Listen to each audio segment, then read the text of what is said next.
Hi, I'm Helga Christensen. Hi, I'm Tudor Morgan. We are expedition leaders for Hurtigruten. Today, we're taking a look at the science behind Northern Lights. But first, let's get a quick introduction of what Northern Lights actually are. Can you start, Helga? Absolutely! Northern Lights is a natural light phenomenon in the night sky.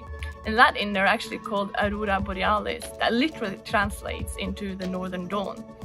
Aurora was the Roman goddess of dawn, and Boreal means northern. This is why the northern lights are often referred to as auroras. These lights are most commonly seen in the polar regions, meaning that than the Arctic and Antarctica. But in Antarctica, the light is called Aurora Australis, which means the southern dawn.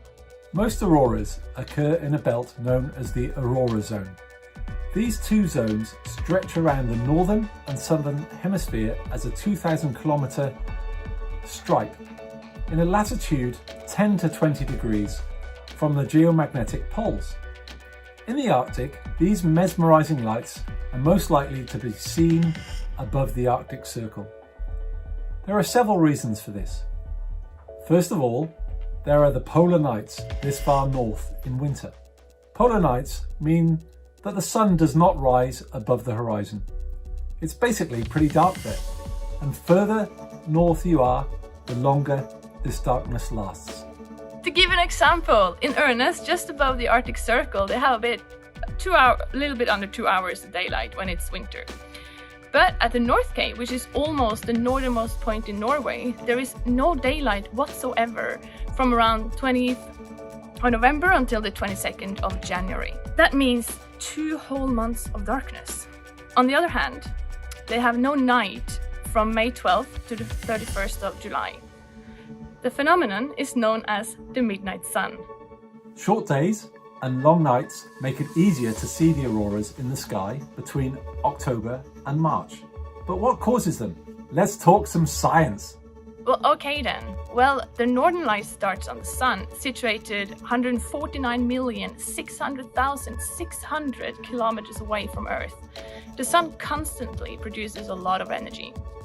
Sometimes there are solar eruptions on the surface, and these eruptions causes solar winds that consist of high-speed electrical charged particles, also known as plasma. These charged particles, is basically just thrown out into the interplanetary space and beyond. These winds travel through space in a very high speed and will reach Earth after 1 to 3 days. Luckily for us here at Earth, we have a magnetic shield that surrounds our planet and forms what is called the magnetosphere. The magnetosphere deflects most solar particles before they reach the Earth's atmosphere. Without it, the particles from the sun would have stripped away our atmosphere and the oceans. The shape of the magnetic shield constantly changes due to the bombardment of the solar particles which is sent out from the sun. But even with this shield, the solar particles, they connect sometimes with the magnetic field, and they traveled on the magnetic field towards the polar regions. And this is when the magic happened. The particles are drawn towards the magnetic north and the magnetic south pole, and it produces rings of emission around them, known as aurora ovals or zones. The particles hit the atmosphere as a result of this bombardment. The oxygen and nitrogen atoms in the atmosphere will emit light. And this is seen as the northern lights here on Earth. Just look at it. Beautiful, right? The colors of the northern lights are determined by whether the charged particles collide with oxygen or nitrogen atoms as it enters the atmosphere. Also, it depends on the altitude on which the collision occurs and the speed of the atoms when it collides with the particles. You'll get green auroras when the particles collide with oxygen atoms at altitudes between 120 to 180 kilometers. The northern lights appears in purple when the particles collide with nitrogen atoms and in higher speeds at altitudes around 120 kilometers. And finally, the aurora will be blue when the particles collide with nitrogen atoms at altitudes below 120 kilometers. Due to these extreme altitudes, you will not see the northern lights when it's cloudy. That's why being on a ship is so brilliant when you are hunting the northern lights. First of all, you are away from disturbing electric lights. If you're standing in the middle of a city, the lights from houses, street lights and such will make it much more difficult to see the lights in the sky. Also on the ship, you're constantly on the move, meaning there's a much bigger chance to outrun the clouds and go to an area where the sky is clear. What I find so amazing about the auroras is all the shapes they come in. We mainly categorize them in 5 different types. First, you have the glow, also known as the diffuse aurora. That is northern lights in the simplest form. They resemble a part of the sky that reflects moonlight or city sky, but there are no clouds. They can be quite hard to see with the naked eye. Then you have the arcs. They look a little bit like a rainbow and span from one horizon to the other. They can be diffuse or structured with rays. And they mostly appear either when the northern lights are quiet or growing in intensity.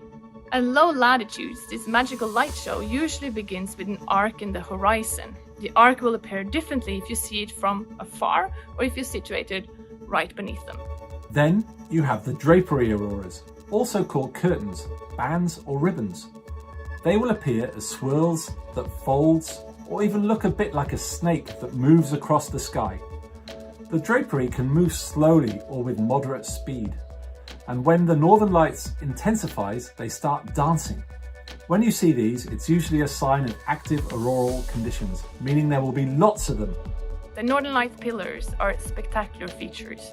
They're also known as beams or rays, and for many photographers and northern light hunters, they are on the bucket list. The reason for this is that seeing them from a distance, you can usually see the whole height of the aurora. Standing right beneath the pillars, it will look like a vortex of northern lights are opening up above your head. Just imagine how incredible that is. Then, as a grand finale, the ultimate goal is seeing the northern light coronas. They are the brightest, most colourful and fastest auroras, with rays emanating in every direction. The only problem is that they are quite rare, so seeing this elusive phenomenon will be one for the books. You can use several apps or websites that forecast the northern lights with quite some accuracy. They use sunspot activity to measure the geomagnetic activity in the atmosphere. With some certainty, they can predict where the particles from the sun will hit the atmosphere and where then, of course, the northern lights will appear. But even if you are at the right spot at the right time, it's never certain you'll see them. Clouds is one big obstruction. Another is how bright the auroras will shine. The intensity of geomagnetic activity will also affect how bright the northern light will shine. To measure this activity, we use something called the KP index. The index goes from a scale from 0 to 9, when the 9 represents a huge geomagnetic storm, meaning our atmosphere is bombarded with particles from the sun.